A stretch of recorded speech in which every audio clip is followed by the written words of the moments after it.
You ever talk to someone who's so good looking you forget how to speak? Male or female. Like, he was so handsome. At one point, I was like, I'm going to go to the water closet. The what? Bring her to the water closet. Why would you say that? No, I'm going to go to the bathroom. Did you want anything? What? The bathroom? Oh, here's a bouquet of tampons, my love. Like, what are you fucking... Stupid girl. Idiot. Now he's never going to ask us to winter formal.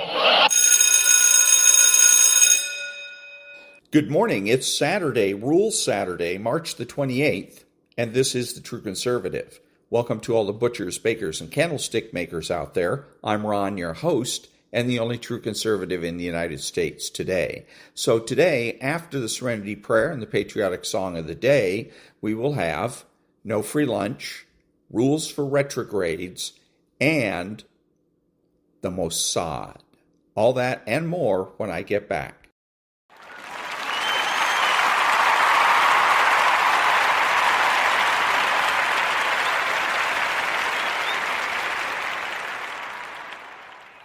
God, grant me the serenity to accept the things I should not change, the courage to change the things I should, and the wisdom to know the difference. Amen.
Thank you. And now there's no free lunch. 250 Economic Truths by David Bahnsen. There is a strange idea, Board, held by all monetary cranks that credit is something a banker gives to a man. Credit, on the contrary, is something a man already has. He has it, perhaps, because he already has marketable assets of a greater cash value than the loan for which he is asking. Or he has it because his character and past record have earned it. He brings it into the bank with him. That is why the banker makes him the loan. Henry Hazlitt. Credit is an asset on one side of the accounting ledger and a liability on the other side. And to the side that extends the credit, it holds the asset. That asset is secured by something, or it would not be considered an asset. Whether it be the financial credit worthiness of the borrower, the track record of performance and capacity that helped underwrite the loan, or just the public reputation, credit is the instrument by which money supply really grows in our economy, contrary to popular opinion. Therefore, the real risk to sound money is bad credit, and therefore the character of who receives credit, who holds the liability, is the make or break point of sound money. And that was There's No Free Lunch by David Bahnsen. Back in a minute.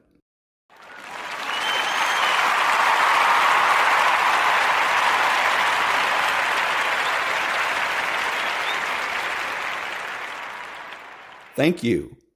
The bad Democrat might say the other person is too sensitive or that they've been making a big deal out of nothing.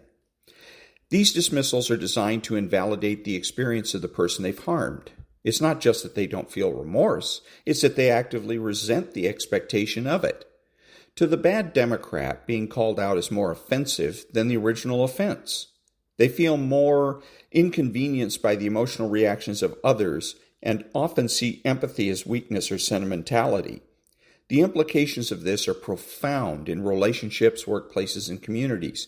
Without empathy or remorse, the bad Democrat becomes incapable of true intimacy or trust. Their interactions are transactional. People become tools or obstacles. If someone offers loyalty, they exploit it. If someone poses a challenge, they undermine or discard them. Over time, those close to them begin to feel invisible, not seen as full people, but as roles to be played or resources to be extracted. The emotional one-sidedness creates a climate of coldness and confusion. Those who try to connect deeply are left feeling hollow, as if speaking into an emotional void where nothing comes back. A particularly revealing sign of a bad Democrat is their tendency to distort the truth to serve their own agenda. This isn't about occasional exaggeration or the white lies that people sometimes tell in complex social situations. It's a pattern, a repeated and intentional manipulation of reality designed to confuse, control, or protect a false image. These individuals have a flexible relationship with the truth, bending it whenever necessary to suit their goals, protect their egos, or discredit others. And the danger lies not in just the lies themselves, but in how convincingly and confidently they are delivered. When the bad Democrat habitually distorts the truth, they're creating a shifting reality.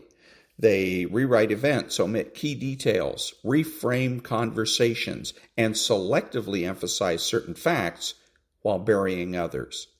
The narrative they offer is rarely rooted in what actually happened. It's shaped by what they need others to believe. And the stories they tell can be remarkably compelling. They often mix truth with fiction in just the right balance to make it believable. They might even believe their own lies to some extent, convincing themselves that their version is justified or more emotionally accurate than the actual facts. This distortion serves multiple purposes. First, it allows them to avoid responsibility. If the truth reflects poorly on them, they alter it until it doesn't. If they were cruel, they say they were misunderstood. If they failed, they blame someone else. The goal is never self-understanding or growth. It's self-protection. Second, it gives them power over others. By controlling the narrative, bad Democrats control perception. They plant seeds of doubt in the minds of others, obscure the intentions and actions of those around them, and frame themselves as either the hero or the victim, depending on which role gets them the most sympathy or leverage. A common tactic in this distortion is gaslighting, a deliberate attempt to make someone question their own memory, judgment, or sanity. The bad Democrat might flatly deny something they just said days ago, or claim that events happened in a completely different way. When confronted with evidence, they sidestep, deflect, or attack the credibility of the person presenting it. The aim is not clarity, it's confusion. The more disoriented the other person becomes, the easier they are to manipulate. And the longer this continues, the more the bad person's version of reality begins to take hold. Bad Democrats also often create conflicting versions of themselves tailored to different audiences. To one group, they are charming, loyal, and principled. To another, they might be bitter, cynical, and vengeful. This fragmentation allows them to operate without accountability. If anyone begins to piece together the contradictions, they quickly label that person as unreliable, jealous, or unstable. Their lies are rarely random. They are strategically placed to divide people, isolate critics, and maintain control.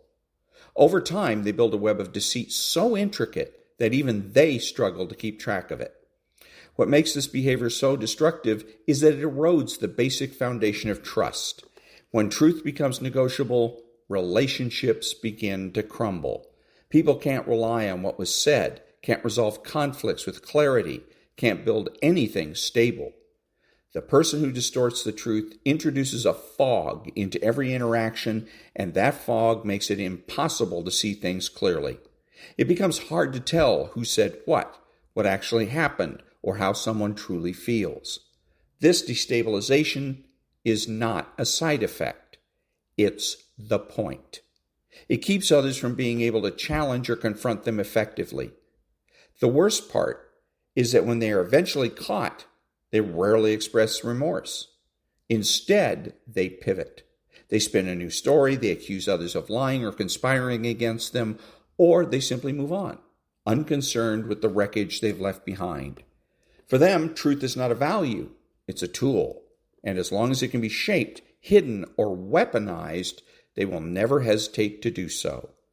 One of the clearest and most dangerous indicators of a bad Democrat is their tendency to repeat destructive patterns without any real sense of accountability.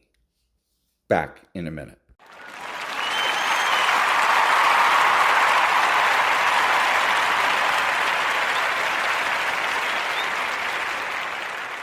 Thank you. And now, rules for retrogrades. Rule 32. The monolithic private right-wing so-called boycott of leftist companies is a sham. Gutsier approaches to commercial confrontation are superior. The primary party inconvenienced by badly organized boycotts is the boycotter himself. Moreover, the quiet refraining from patronizing a certain business is no political action at all. Voluble publication of the boycott is a necessary component of increasing its efficacy and momentum. Personally, permanently refraining, for example, from patronizing Starbucks proves utterly futile because, by definition, there is no chance for the boycott to spread to like-minded individuals. On the other hand, boycotts are frequently quite effective if sizable, definite in time period, and well coordinated. But if monolithic, indefinite in duration, or non-orchestrated, they are virtually useless. Now, there is nothing immoral in inefficacy. Many right-wingers adopt household policies involving refraining from consuming Starbucks, for example, which is perfectly fine. We designate such households monolithic boycotters. Such campaigns are simply ineffective and shouldn't be considered the standard for retrogrades, whose watchword is not only principle, but also efficacy. More often than not, the monolithic boycotter proves to be the one, virtue signaling to the retrograde, not the other way around. That is, the lone boycotter is usually the agent of hypocrisy, although it is a counterintuitive thought. Here's why. Generalizing for a moment, the profile of this too-busy-to-get-involved right-winger is that of one who is usually trying to substitute his ineffective private boycott for recognizable real political action against the wicked radical company being taken by retrogrades. Still generalizing, the monolithic boycotter is usually the one on his high horse, rallying against the vastly more effective retrogrades who are actually making a dent, perhaps as they drink coffee. All this adds up to a hypocritical preachiness heard all too often from uninvolved conservatives. Far more effective, if more laboriously orchestrated, techniques and actions against radical corporations are smear campaigns like old-fashioned picketing, aggressive contra articles or commercials, or celebrity interventions. For example, an ad that says, Starbucks supports the following monstrous causes, and then lists them. Damaging ads and published attacks frequently work because global companies prize their brand, which equates to future profits as highly as they value current profits. When an uninvolved conservative monolithically boycotts, he damages neither the evil company's present profits, because billion-dollar companies don't notice the opportunity cost of a cup of coffee, nor its future profits, because the boycotter has done little or nothing to damage the company's brand. The company's evil continues unabated in the face of the monolithic boycott. In the logic of the fight, damaging the radical company's priceless brand is the most effective thing a retrograde can do, even if, for the sake of argument, he's consuming the company's product as he does it. There is little or no contradiction in consuming coffee while attacking the coffee's wicked allocation of profits, because the retrograde never formally cooperates in Starbucks' intents. The best attempt to bring down a radical brand is the direct example, either forcing a change in profit allocation or actively ruining the brand's reputation. Once more, the watchword is not just principle, but efficacious principle. Making needed sacrifices is the most beautiful aspect of the fight. Making needless sacrifices, like refraining from a leftist company's coffee, is one of the silliest. If one is going to fight drawn-out, arduous battles, one needs priorities. And that was Rules for Retrogrades, Rule 32, 40 Tactics to Defeat the Radical Left by Timothy J. and David R. Gordon. Back in a minute.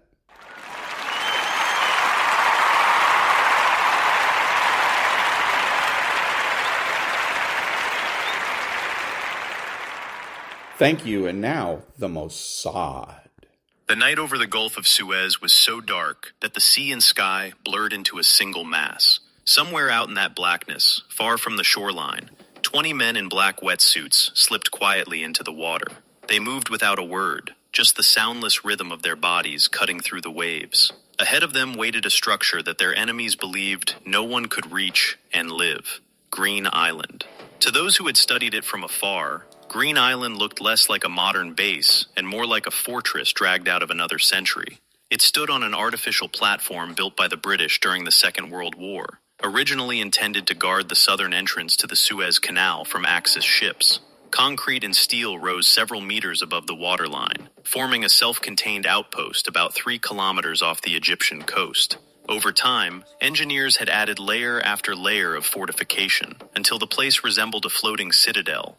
By the late 1960s, Egypt had turned that relic of an older war into radar masts watched the skies and sea lanes, tracking Israeli aircraft and naval movements across the Gulf. Anti-aircraft guns, which had already proven themselves by forcing off Israeli reconnaissance flights, guarded the airspace above. Artillery pieces, dug in and protected, gave the garrison the ability to reach Israeli targets on the Sinai shoreline. For Egypt, Green Island was both a tool and a symbol. A small but solid reminder that not everything could be easily knocked down. The men defending it, around 70 soldiers, mostly naval infantry, were trained to use the island's defenses to their advantage. They worked in shifts to maintain constant readiness. They knew Israel's reputation for surprise operations and risky raids, and that knowledge kept them wary. Yet the structure around them encouraged a sense of security. Thick concrete walls enclosed the perimeter. Defensive positions were arranged to create overlapping fire zones. The island was ringed with obstacles: barbed wire, mines, and killing grounds precisely measured and rehearsed. Powerful searchlights could, at any time, sweep long paths over the dark water. Whenever those beams moved across the sea, anything caught in their light would be framed against the black background and instantly vulnerable. For the Egyptians stationed there, the combination of strong walls, prepared fields of fire, and electronic eyes scanning the region made Green Island feel like a place that could be battered, but not taken. Across the water, Israeli officers had been looking at this same platform through a very different lens. Since the end of the Six-Day War, they had been acutely aware of Green Island's position and purpose. It was a small node, but an important one. It watched the skies and seas, threatened shipping routes, and reminded both sides that Egypt still held fortified points that could not be ignored. When the War of Attrition began, and Egypt adopted a strategy of constant pressure along the canal, the urgency of dealing with Green Island increased. The logic from Cairo was straightforward. By attacking Israeli positions regularly and persistently, Egypt hoped to impose a continuous toll on a country with far fewer people. Israel, in turn, needed ways to disrupt that slow grind. Operations that would not simply respond to shelling with shelling, but would undermine the sense that Egyptian assets along the canal were safe. In that context, Green Island stood out. Destroying it would not end the war, but it would send a message. In classrooms and briefing rooms, the problem was posed in stark terms. Here was a heavily fortified platform, sitting alone in the water, with a garrison that outnumbered any plausible raiding party. It had radar, artillery, overlapping machine gun positions, searchlights, mines, and concrete walls. How could such a place be attacked at all, much less captured, without an unacceptable slaughter? The question lingered until someone mentioned the one unit specifically shaped for this kind of problem, Shayetet 13. This naval commando unit, created shortly after the founding of the state, had been built from the start around the idea that ordinary naval forces were not enough. Its founders had carefully studied Allied and Axis special operations at sea during the Second World War, British charioteers, Italian frogmen, and other small teams that had struck warships and harbors using stealth, explosives, and nerve. Shayetet 13 took that heritage and adapted it to Israel's needs. By 1969, the unit had gained a reputation for harsh selection and unforgiving training. Candidates were pushed to the edge physically and mentally. Those who remained learned how to dive, infiltrate, sabotage, and fight at close quarters on ships, coasts, and fixed installations. They trained to approach silently over long distances, to operate in darkness, and to function under extreme fatigue and stress. Over time, they had built up a record of missions that showed what a small, highly trained team could do. At the head of this unit stood Ze'ev Almog, a relatively young officer whose career had been tied to the evolution of Israel's naval special operations capability. He understood that the unit's effectiveness did not come from individual heroics alone, but from the way teams worked together. Coordination, shared understanding, and drilled-in procedures were what allowed a handful of operators to punch above their numerical weight. When the idea of striking Green Island moved from theory to planning, it was clear that his unit would be the one asked to try. The operation received a code name, Bulmus 6, and slipped into the schedule of the War of Attrition as a secret project. Weeks were devoted to collecting information and shaping a workable plan. Every piece of data mattered. The size of the platform, the height of the walls, the position of radar dishes, gun emplacements, searchlight towers, ammunition stores, command posts, and communication lines. The planners wanted to know how often guards rotated, where they stood, how they moved, and how long each sector was left with minimal supervision. Some of this information came from aircraft and cameras. Some came from less visible channels inside Egypt. None of it was perfect, but as reports accumulated, a clearer picture of Green Island formed. On sketches and maps, officers marked likely strong points, blind spots, and possible routes of approach and withdrawal. They listed which structures would have to be destroyed and which could be bypassed. All of it fed into a basic concept: arrive unseen, hit fast, break the island's main capabilities, and leave before the enemy could bring its full weight to bear. To do that, the commandos would ride out toward the island aboard larger naval vessels. At a distance that seemed safe from immediate detection, they would transfer into rubber boats and paddle the rest of the way. No engines meant less noise, and a smaller chance of alerting Egyptian ears and sensors. The attack would be timed to exploit the darkness before the moon climbed high enough to brighten the surface of the Gulf. Within that limited window, they would have to close in, climb, fight, destroy, and withdraw. Because there was too much to do for a single group, the force was divided into specialized teams. One would create shock and confusion by hitting a particular sector of the island first, drawing defenders into a fight. Another would focus on the radar installations, using explosives to cripple the island's ability to see and report. A third would drive toward the command and control center, aiming to cut the nervous system that coordinated the defense. Other operators would be assigned to secure the perimeter, block counterattacks, and manage prisoners and wounded if it came to that. Even on paper, the risks were obvious. The defenders had numbers, prepared positions, and heavy weapons. The raiders would be tired from the approach and initially disoriented on unfamiliar ground. Surprise might give them a brief advantage, but once shots were fired, they would be inside a hardened fortress with limited cover and no easy escape route. Everyone involved understood that casualties were not just possible, but likely. The men of Shayetet 13 volunteered anyway. For them, the combination of danger, difficulty, and importance was exactly what they had been training for. The weeks before the operation were filled with rehearsals. At an Israeli base, engineers and instructors constructed a replica of Green Island, or as close to it as their information allowed. Concrete walls, ladders, mock radar masts, bunkers, and corridors were laid out so the commandos could move through a physical space that matched the target. They repeated the assault sequence again and again. Boats to shoreline, shoreline to wall, wall to deck, deck to objective. Timings were checked with stopwatches. Movements were adjusted so that teams would not cross each other's lines of fire. Demolition experts refined where to place charges for maximum effect, with minimum risk to nearby teammates.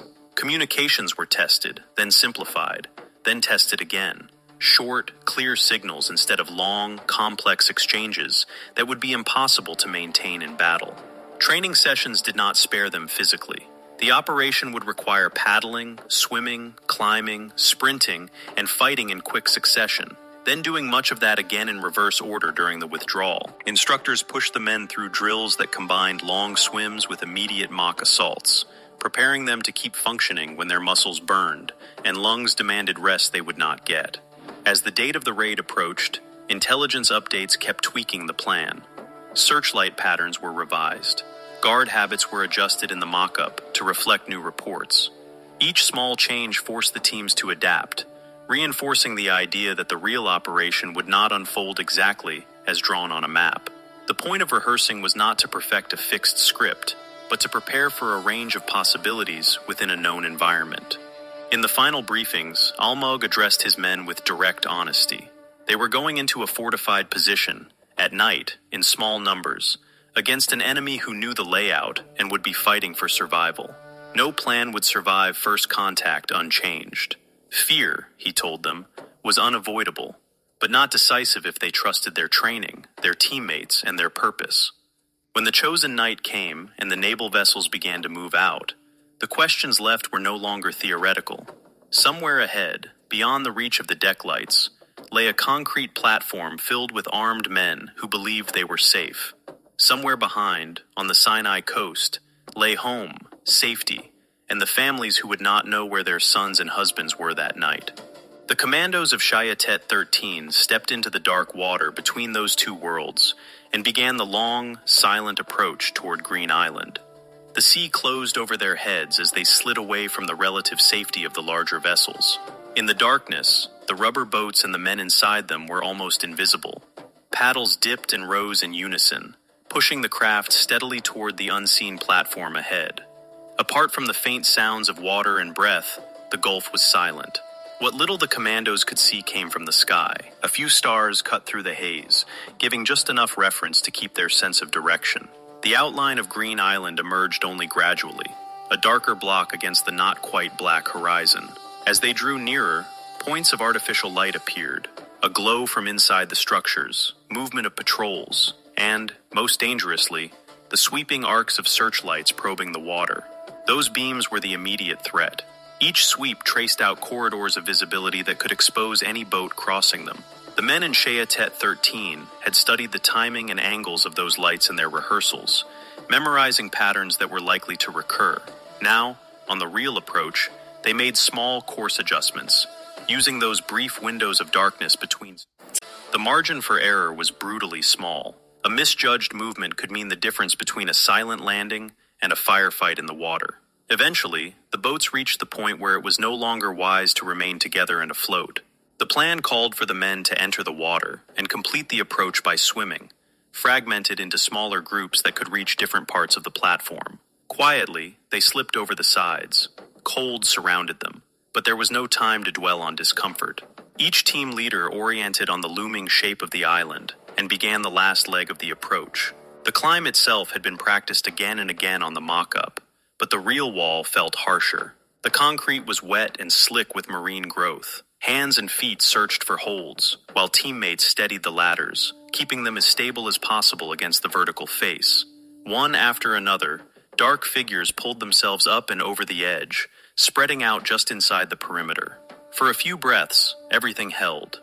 No shouting, no gunfire, only the sound of boots on concrete and the muted clink of equipment. The team started moving toward their initial positions, breaking into the roles they had rehearsed so many times. Then a single human factor broke the stillness. Somewhere on the platform, an Egyptian soldier noticed something. Movement, a shadow, a sound that did not fit. His warning cry cut through the night, followed almost immediately by the harsh burst of gunfire. The shift from stealth to open combat was instant. The assault teams reacted not by freezing, but by moving faster. The group assigned to create maximum confusion at the perimeter pushed aggressively into contact, firing at muzzle flashes in known positions. Their job was to draw and fix as many defenders as possible, giving the other teams the space they needed to reach their objectives.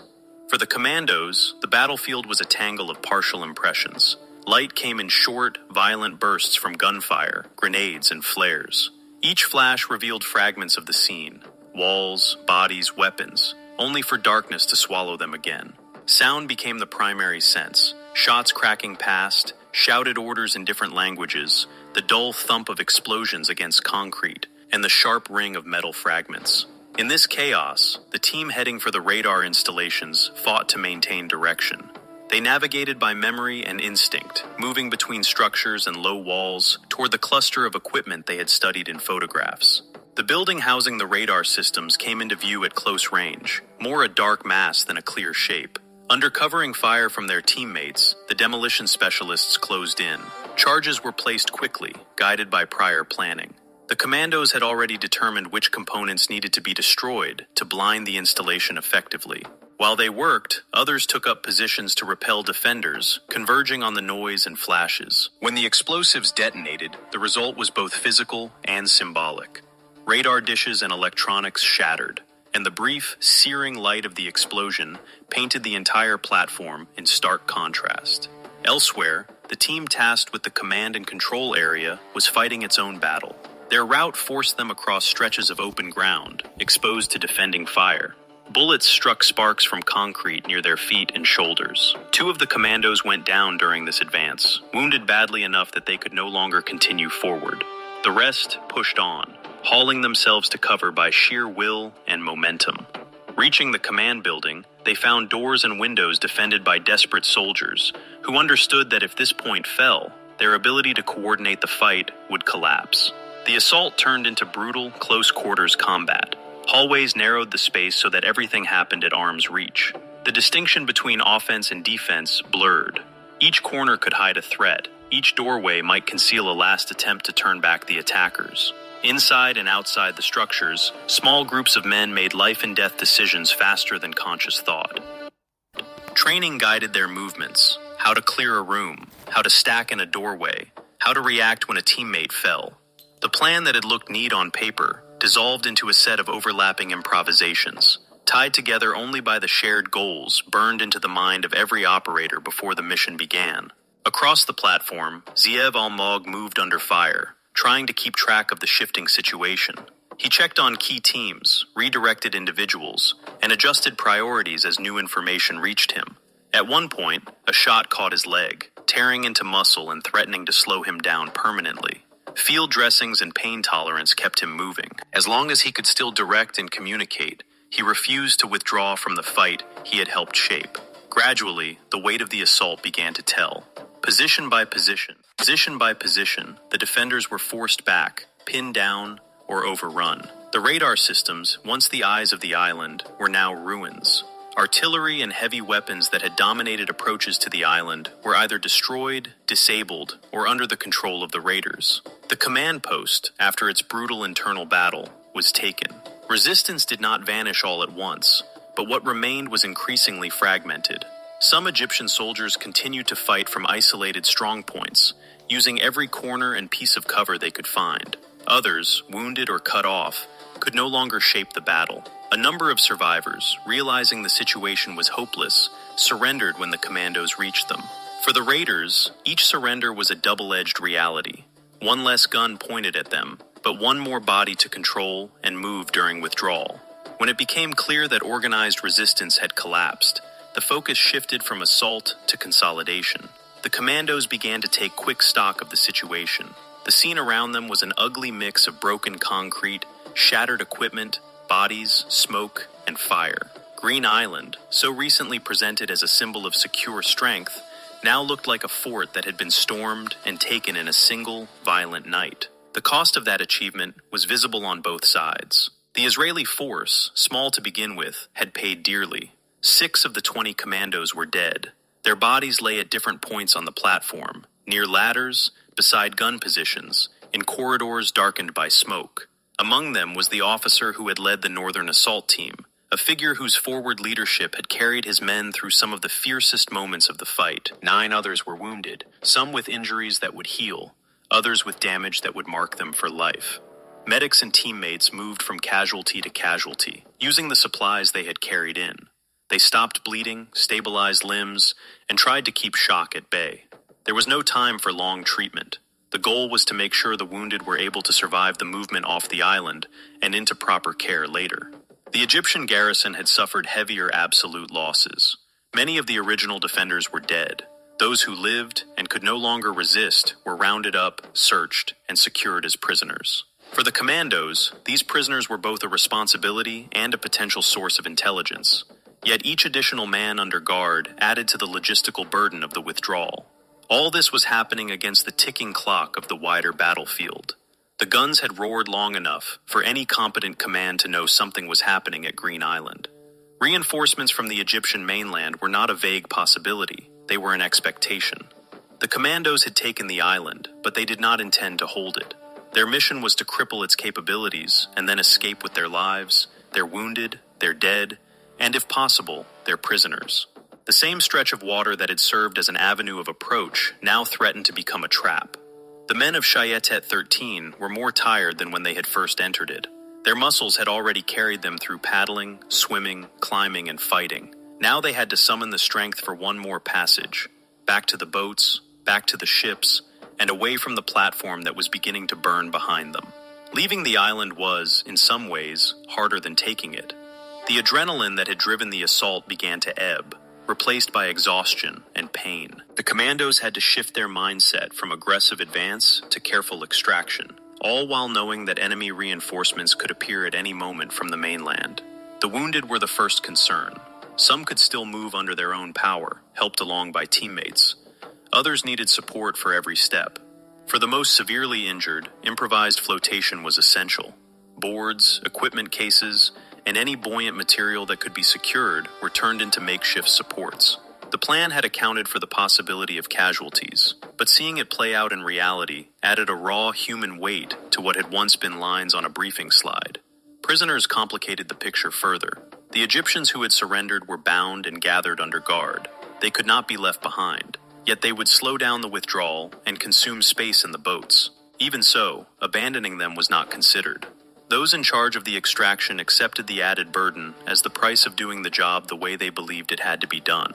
One by one, the teams moved away from the platform and back toward the water's edge. Flames and smoke rose behind them, marking the destruction they had wrought. The image was almost surreal, a fortress in the middle of the sea, burning in the darkness, while small groups of figures slipped down its sides and slid once more into the gulf. The swim back to the waiting rubber boats felt longer than the approach, even if the distance was the same. Fatigue turned every stroke into work. Wounds stung in salt water. Muscles that had already been pushed close to their limits during the assault now had to find enough strength for one more sustained effort. The commandos spread themselves out as needed, keeping the group intact while still moving as quickly as possible. In the middle of this labor, the broader battle continued to evolve beyond their immediate vision. On the Egyptian coast, commands were being given, units alerted, vessels dispatched. Boats began moving in the direction of Green Island, where the glow of fire and the echo of explosions left little doubt that something serious had happened. The question was whether they would arrive in time to intercept the withdrawing raiders. Reaching the rubber boats, the commandos hauled themselves and their comrades aboard. Wounded men were passed up carefully, sometimes by sheer strength, with others pulling from above. Prisoners were loaded under guard. Equipment that could still be carried was taken with them. Anything that could not be moved without endangering the wounded or slowing the force too much was abandoned to the sea. Once everyone was aboard and accounted for, the paddles went back into the water. The small craft began the journey away from Green Island, moving toward the larger Israeli vessels that had remained at a more distant position. Behind them, the burning platform shrank gradually, though its light still marked the site of the battle. As the rubber boats advanced, Egyptian vessels drew closer from another direction. The possibility of a clash at sea loomed. However, the Israeli ships supporting the operation were not passive observers. They laid down covering fire at ranges meant to deter pursuit without escalating into a major naval engagement. Warning shots and controlled bursts signaled clearly that any Egyptian craft pressing too close would be entering a lethal zone.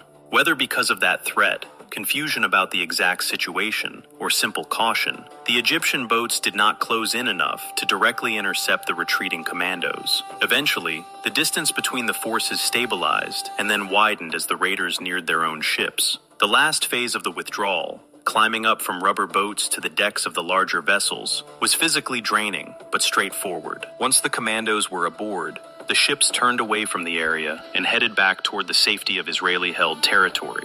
Only when the operation was truly over, when the sea behind them no longer held immediate danger, did the full weight of the night settle in. On those decks lay the wounded, now in the hands of better-equipped medical teams. Nearby, covered and guarded, were the bodies of 6 men who had left for the mission and would not return home alive. The survivors moved among them in a state somewhere between numbness and relief, processing what had happened in fragments. Back on land, the next stages followed their own order. The wounded were transferred to hospitals. Surgeons and nurses took over where medics and tourniquets had left off. The dead were identified, prepared, and sent to their families. Official notifications were delivered to homes that had gone to sleep without knowing that the people inside had just lost a son, a brother, or a husband on an operation that the public would know little about for some time. For the unit and the broader military, the focus shifted to understanding the operation in detail. Debriefings were conducted with everyone who had taken part. Each team described its movements and decisions. Maps were annotated. Timelines were reconstructed. The goal was not to celebrate or condemn, but to learn as much as possible from a real, hard test of doctrine, training, and leadership. From one angle, the conclusions were clear. The mission's tactical objectives had been achieved. The radar systems that had watched over the Gulf were destroyed. The artillery that had threatened shipping and coastal positions was neutralized. The garrison had been broken as a fighting force. On the level of pure military goals, Green Island had been effectively removed from the equation in the way planners had hoped. From another angle, the price was plain. Out of 20 elite commandos, 6 dead and 9 wounded amounted to a casualty rate that would be considered extreme in most contexts. Even for a special operation, where risks are inherently higher, the numbers forced hard reflection. There was no way to speak honestly about success without acknowledging the human cost at its center. In Egypt, news of the raid spread quickly through the military and political leadership. The loss of the island was a shock. An installation widely described as impregnable had been stormed by a small force, its defenders outnumbering the attackers but still overrun. The destruction of the radar and artillery capabilities on Green Island reduced Egypt's ability to monitor and threaten Israeli forces in that segment of the theater. More than the tactical damage, however, the psychological blow resonated. Green Island had symbolized a kind of stubborn resilience, a fortified node that stood, visibly and confidently, within sight of the shipping lanes and coastlines contested during the wider war. Now it served as a reminder that nothing on the front was entirely safe from a determined enemy with the right tools and training. In the international arena, however, the reaction was relatively muted. The operation was aimed at a military target in the context of an ongoing, acknowledged conflict. It did not carry the same immediate political shock that operations involving civilian casualties or strikes deep in nominally peaceful territories often generated. Officially, Egypt condemned the raid as aggression. Israel declined to provide detailed public confirmation, allowing the results to speak for themselves. The war of attrition ground on. Artillery duels, raids, and skirmishes continued along the canal. Green Island was, in that sense, one episode among many, part of a chain of actions and reactions stretching over years. Yet within the militaries of both countries, the assault took on a significance that went beyond the immediate battlefield. It became a reference point in discussions of what was possible, what was acceptable, and what price might be worth paying for specific strategic gains. For Shayetet 13, the aftermath was a mixture of pride, grief, and resolve. The unit had demonstrated its capabilities under extremely demanding conditions. Its training had been validated in the harshest way. At the same time, it had lost men who could not be replaced in any simple sense, no matter how many new recruits passed selection. Their absence left a permanent mark on the unit's memory. Ze'ev Almog, who had been wounded during the assault but continued to lead until the end of the operation, recovered and remained in service. His role in planning and executing the raid, and his presence under fire, became an important part of his professional legacy. Over time, he rose to senior rank, but Green Island remained one of the defining chapters of his career. The commandos who survived carried with them images and sensations that did not fade. The vertigo of climbing wet concrete in the dark, the flare of explosions reflecting off metal and water, the feel of a teammate's weight on a shoulder during the swim back, the sudden silence after the last shots, when it became clear that, at least for this night, they had accomplished what they had set out to do. Those memories shaped how they thought about courage, risk, and loyalty long after the war ended. Years passed, and the strategic map of the region shifted.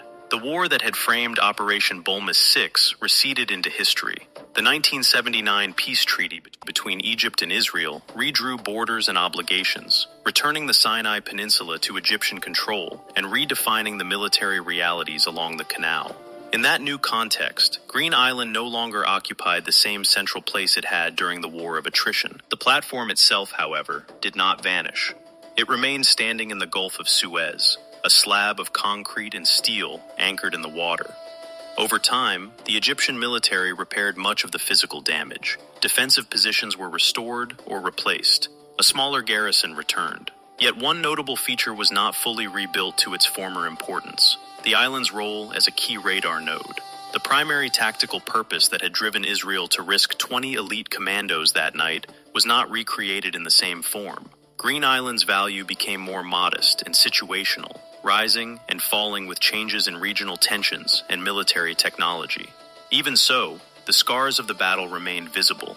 Pockmarks from bullets and shrapnel dotted the walls. Structures that had housed radar equipment still carried the marks of explosions. For those permitted to visit, military personnel, engineers, occasional researchers, the island became a physical record of a past fight. One could stand on that compact piece of concrete and trace the likely paths of the raiders, the positions of defenders, and the points where fire had been most intense. In Israel, and specifically within Shayetet 13, Green Island settled into a different kind of permanence. The operation became part of the unit's unofficial canon, the set of actions that define its identity. New recruits heard about it early. During training, they studied the mission as a case of what small teams could achieve when preparation, courage, and leadership aligned, and also as a reminder of what those achievements could cost. Instructors emphasized different aspects depending on what they wanted to teach. For some, the focus was reconnaissance and planning, how a detailed understanding of the target had enabled the commandos to move with purpose instead of hesitation. For others, the central lesson was adaptability, the way teams had continued to fight effectively after surprise was lost and the battlefield dissolved into chaos. For many, the key point was psychological, the need to keep acting, thinking, and supporting one another, even when fear and fatigue were as real as any bullet. The operation also influenced broader Israeli thinking about special operations. It reinforced the idea that small, highly trained units could sometimes achieve effects disproportionate to their size, taking out critical nodes, changing perceptions, and forcing an enemy to reconsider what was safe. At the same time, the casualty rate at Green Island served as a constant caution. The temptation to lean too heavily on elite forces had to be balanced against the reality that such units were not inexhaustible. On the Egyptian side, Green Island remained a lesson in vulnerability. Defensive doctrine was updated with an eye toward preventing a repeat of such a raid. More emphasis was placed on overlapping surveillance, on the ability to respond quickly to breaches, and on developing command structures that could keep functioning even when key nodes were under attack. The island that had been touted as a symbol of impregnability became, ironically, a case study in the limitations of static defenses. Beyond military manuals and staff discussions, the story of Green Island occupied a place in the public narratives of both countries. In Israel, it was told as an example of audacity and sacrifice. 20 men going up against a fortified position with more than triple their number, in the dark, far from home. The 6 who died were woven into the wider tapestry of national remembrance, their names added to lists that stretch across multiple wars and generations. In Egypt, the memory of the raid blended into the larger story of struggle along the canal, of losses, endurance, and eventual political shifts that transformed direct confrontation into a colder, more distant kind of rivalry. For some, Green Island represented a painful reminder of a specific defeat. For others, it was one chapter among many in a long and complicated conflict where neither side emerged without scars. As decades went by, the men who had fought that night aged. Some spoke about their experiences in interviews, books, or private conversations. Others stayed mostly silent, sharing details only with family or fellow veterans. At reunions, those who had been on the operation could recognize in each other something that few outsiders fully understood: the mix of pride, grief, and lingering questions that attaches itself to any mission of that intensity. For the families of the fallen, the passage of time did not erase the loss. What changed was the context. The war that had once felt urgent and immediate became history, taught in schools and summarized in documentaries. Agreements and diplomatic arrangements reshaped the region. New generations grew up, for whom the events of 1969 were distant, not lived reality. Yet for the people who had buried their sons after Bulmas 6, the operation remained personal. It was not simply a successful raid or a notable special operation, but the moment when their lives split into a before and an after. Looking at Green Island today, from a distance on a passing ship, from satellite imagery, or from the limited vantage of those allowed onto the platform, it is hard to see all of that history in the raw lines of concrete. The sea moves around it as it always has. Weather wears at its surfaces. New equipment comes and goes. To an uninformed observer, it might look like just another aging military installation. Yet for those who know the story, the island stands as more than just infrastructure. It is a symbol of what small groups of people can do when they are prepared to face extreme odds. And that was the Mossad. Back in a minute.